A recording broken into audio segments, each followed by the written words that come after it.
Selamat pagi saudara dan saudari. Apakah kamu telah bersorak-sorai?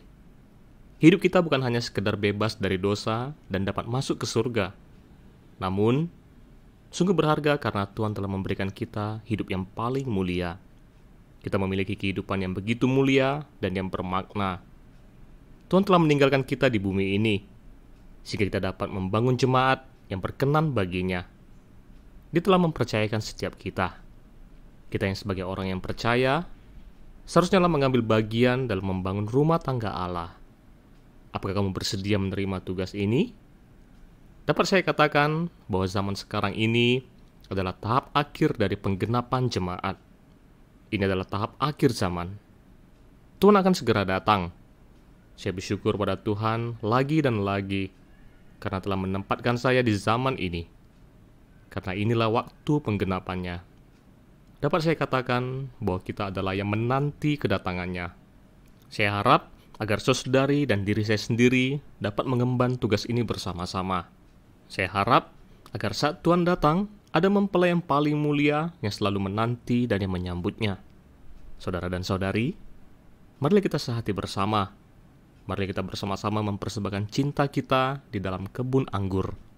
Saya ingin agar kita menyanyikan sebuah lagu pujian yang ada dalam lagu pujian kasih kedua, Melakukan Tugas.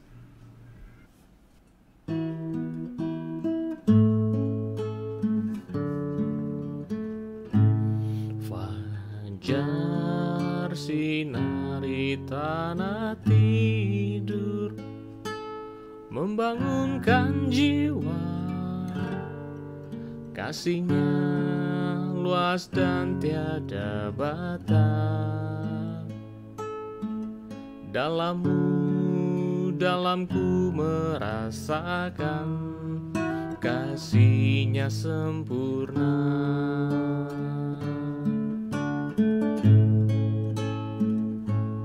Marilah bersama bernyanyi lagu pujian, berikan aroma suara terkukur semakin keras.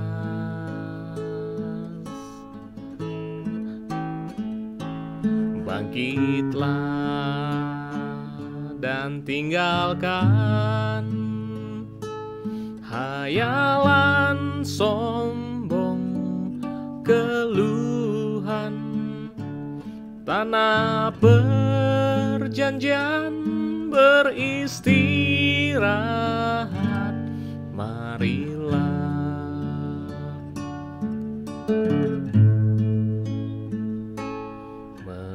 Mengapa masih dalam mimpi? Semuanya kan hilang. Janganlah terus lihat ke belakang. Ingatlah panggilan Yesus Kristus, tetaplah berjuang.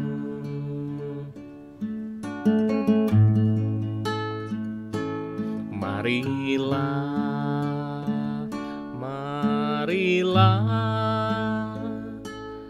pikul tugas di pundakmu, tetap beriman, sulit menjadi kekuatan.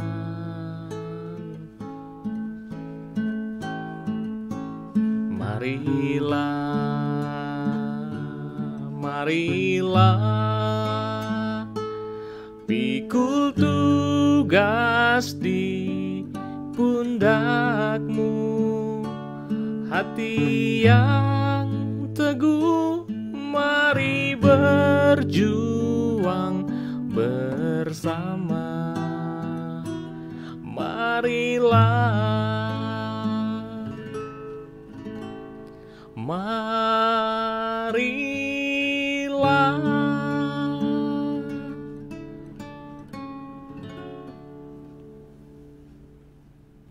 Saya teringat saat pertama kali menyanyikan lagu pujian ini, Saat itu usia saya masih sangat muda.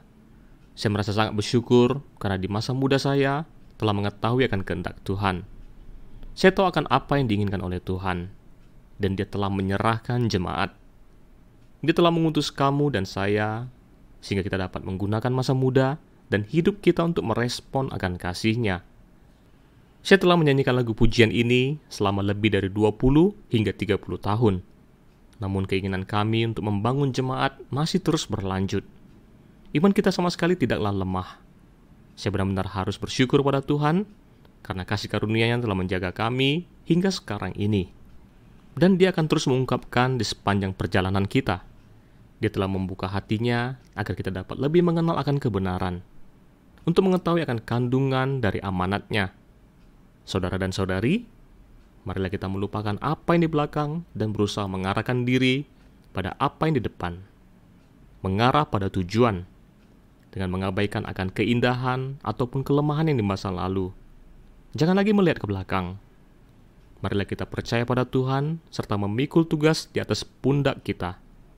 Di hati saya sangat berharap agar saya dan saudari dapat melihat akan kedatangan Tuhan. Kita yang masih hidup akan bersama-sama terangkat dalam awan-awan. Jemaat akan digenapi dengan mulia. Semoga Tuhan memberkati kita. Marilah kita menyanyikan lagu pujian ini sekali lagi, melakukan tugas.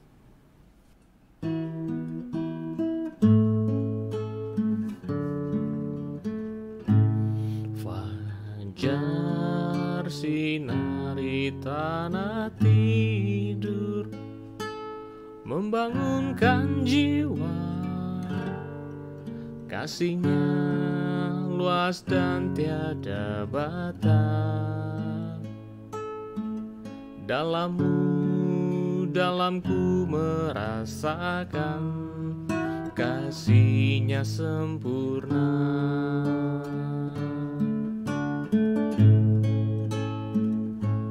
Marilah bersama bernyanyi lagu pujian, berikan aroma suara terkukur semakin keras.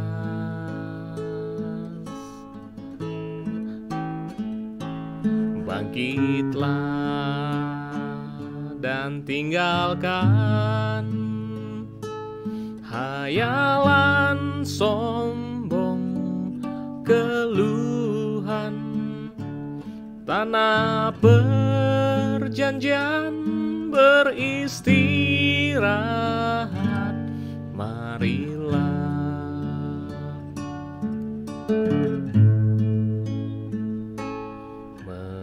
Mengapa masih dalam mimpi? Semuanya kan hilang. Janganlah terus lihat ke belakang. Ingatlah panggilan Yesus Kristus, tetaplah berjuang.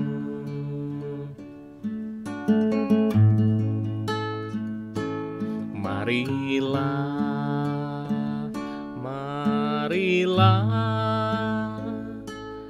pikul tugas di pundakmu, tetap beriman, sulit menjadi kekuatan.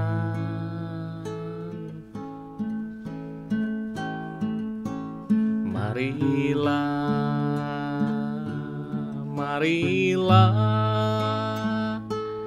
pikul tugas di pundakmu, hati yang teguh, mari berjuang bersama. Marilah.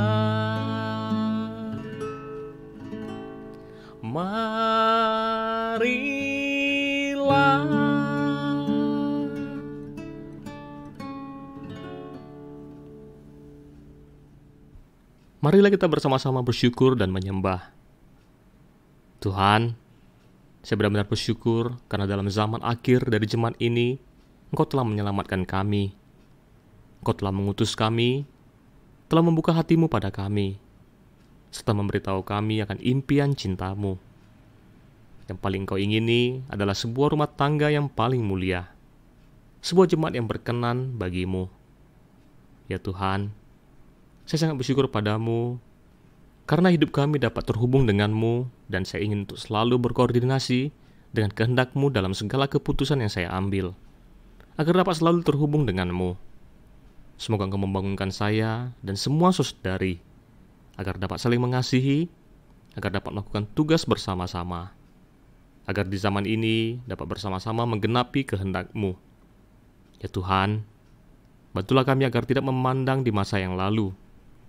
Sebaliknya, agar dengan keberanian iman untuk terus maju, untuk kembali menghidupkan akan kebenaran dan menghidupkan jemaat. Tuhan, semoga Engkau membangun kami dan memakai kami dengan hebat, agar kehendak-Mu dapat segera tergenapi. Tuhan, semoga Engkau segera datang.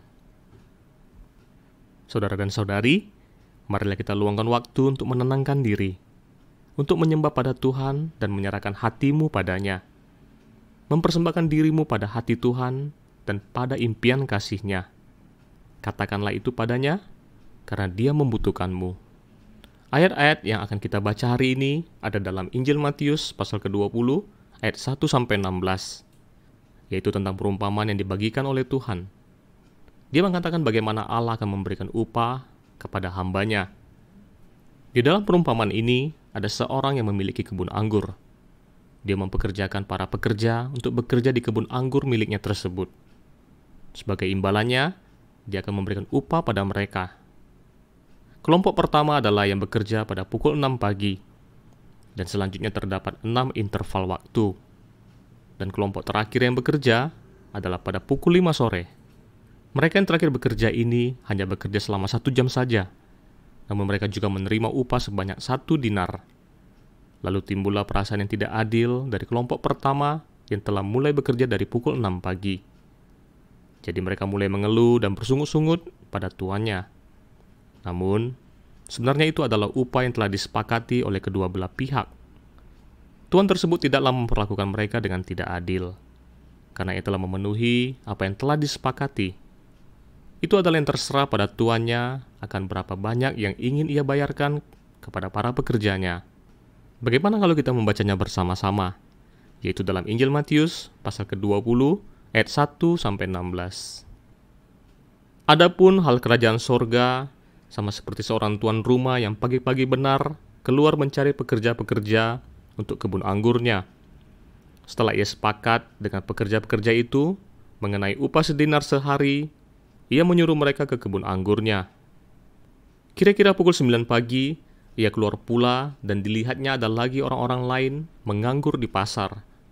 Katanya kepada mereka, "Pergi jugalah kamu ke kebun anggurku, dan apa yang pantas akan kuberikan kepadamu." Dan mereka pun pergi. Kira-kira pukul 12 dan pukul 3 petang, ia keluar pula dan melakukan sama seperti tadi. Kira-kira pukul 5 petang, ia keluar lagi dan mendapati orang-orang lain pula. Lalu katanya kepada mereka, "Mengapa kamu menganggur saja di sini sepanjang hari?" Kata mereka kepadanya, "Karena tidak ada orang mengupah kami." Katanya kepada mereka, "Pergi jugalah kamu ke kebun anggurku." Ketika hari malam, tuan itu berkata kepada mandurnya, "Panggillah pekerja-pekerja itu dan bayarkan upah mereka, mulai dengan mereka yang masuk terakhir hingga mereka yang masuk terdahulu." Maka datanglah mereka yang mulai bekerja kira-kira pukul 5, dan mereka menerima masing-masing 1 dinar. Kemudian datanglah mereka yang masuk terdahulu, sangkanya akan mendapat lebih banyak, tetapi mereka pun menerima masing-masing 1 dinar juga. Ketika mereka menerimanya, mereka bersungut-sungut kepada tuan itu. Katanya, "Mereka yang masuk terakhir ini hanya bekerja 1 jam, dan kau menyamakan mereka dengan kami, yang sehari suntuk bekerja berat dan menanggung panas terik matahari." Tetapi tuan itu menjawab seorang dari mereka, "Saudara, aku tidak berlaku tidak adil terhadap engkau. Bukankah kita telah sepakat sedinar sehari? Ambillah bagianmu dan pergilah. Aku mau memberikan kepada orang yang masuk terakhir ini sama seperti kepadamu. Tidakkah aku bebas mempergunakan milikku menurut kehendak hatiku? Atau iri hatikah engkau, karena aku murah hati? Demikianlah orang yang terakhir akan menjadi yang terdahulu, dan yang terdahulu akan menjadi yang terakhir. Pertama, menurut saya, bahwa mereka yang dipekerjakan tersebut seharusnya mereka bersyukur dan bukan bersungut-sungut. Jika tuannya tidak mempekerjakan mereka, maka mereka hanya berdiam saja di sana dan tidak melakukan apa-apa. Mereka tidak dapat mencari nafkah, dan yang ada hanyalah membuang-buang waktu saja. Jadi, saya sangat bersyukur pada Tuhan yang telah memilih kita dan yang telah mengutus kita untuk menggenapi jemaat yang di zaman akhir ini. Ini adalah sebuah anugerah yang luar biasa yang dari Allah untuk kita. Tuhan akan segera datang. Kita dapat mengambil bagian yang di tahap akhir ini dengan mengabaikan apakah ada memiliki upah ataupun tidak. Tuhan telah memberikan pada kita sebuah kehidupan yang begitu berarti. Jadi sangatlah layak bagi kita untuk menyerahkan hidup kita padanya. Sejak dari awal, Tuhan telah mengatakan dengan jelas akan kerajaan sorga. Oleh karena itu, untuk memahami akan masalah ini, bukanlah yang menggunakan metode manusia ataupun metode dunia. Seperti yang kamu lihat, bahwa Tuhan sangat ingin mengungkapkan bahwa Allah akan menepati janjinya dan akan menunjukkan akan kasih-Nya yang teguh. Mengapa? Karena ada disebutkan dengan jelas dalam ayat ke-1 dan ke-2 bahwa Tuhan mempekerjakan para pekerja untuk bekerja di kebun anggur, dan kedua belah pihak telah menyepakati bahwa upah perharinya adalah sebesar 1 dinar. Dan begitulah isi dari perjanjian tersebut. Seolah-olah Tuhan ingin membandingkan orang Israel sebagai kelompok yang pertama yang bekerja di kebun anggur. Allah telah mengatakan dengan jelas bahwa selama mereka menaati hukum Allah, maka Allah akan memberkati mereka. Dan seperti yang kamu lihat dalam sejarah, bahwa orang Israel telah berulang kali melanggar hukum Allah. Mereka tidak menaati firman Allah, namun Allah tidak meninggalkan mereka. Kenyataannya, Allah adalah Allah yang menepati janjinya dan yang menunjukkan akan kasih-Nya yang teguh. Dan dalam perumpamaan Tuhan Yesus ini, ada pekerja lain yang juga dipekerjakan. Dan itu adalah yang berbicara tentang kita. Kita adalah yang hidup di zaman kasih karunia. Kita tidak lagi berada dalam perjanjian lama, namun kita adalah yang berada dalam perjanjian yang baru. Kita adalah yang berada dalam nikmat-Nya yang sesuai dengan kehendak-Nya yang baik, dan yang akan memberikan upah pada kita. Bahkan, saya merasa bahwa kita akan menjadi orang yang paling bersyukur karena kita memiliki bagian untuk bekerja di kebun anggurnya Tuhan. Memiliki bagian untuk menggenapi jemaat. Kita begitu diberkati. Seharusnya kita tidak picik dan juga tidak bersungut-sungut atau membandingkan diri sendiri dengan orang lain. Karena apa yang kita miliki adalah yang sangat diberkati. Di sisi lain, perumpamaan ini juga mengingatkan saya pada perumpamaan yang lain, yaitu tentang hamba. Dia ingin agar hambanya tetap setia dan mengetahui bahwa sikap dalam melayani adalah yang lebih penting daripada seberapa banyak yang dapat kamu layani. Di sini, saya ingin mendukung kamu dan diri sendiri, karena kita bukanlah hamba Tuhan, melainkan adalah kekasih-Nya. Saya harap agar di kebun anggur ini, kita dapat mempersembahkan cinta kita kepada Tuhan. Bukan seberapa banyak yang telah kita lakukan, ataupun seberapa banyak yang dapat kita lakukan, namun adalah seberapa besar kamu mengasihinya, akan seberapa banyak yang telah kamu lakukan dengan kasih. Saudara dan saudari, Tuhan akan segera datang. Saya tidak tahu tersisa berapa hari lagi, namun saya berharap agar hari-hari yang tersisa dalam hidup kita ini dapat diberikan padanya dengan kasih yang paling mulia, karena Dia adalah yang layak untuk mendapatkan hati kita. Semoga Tuhan memberkati kita.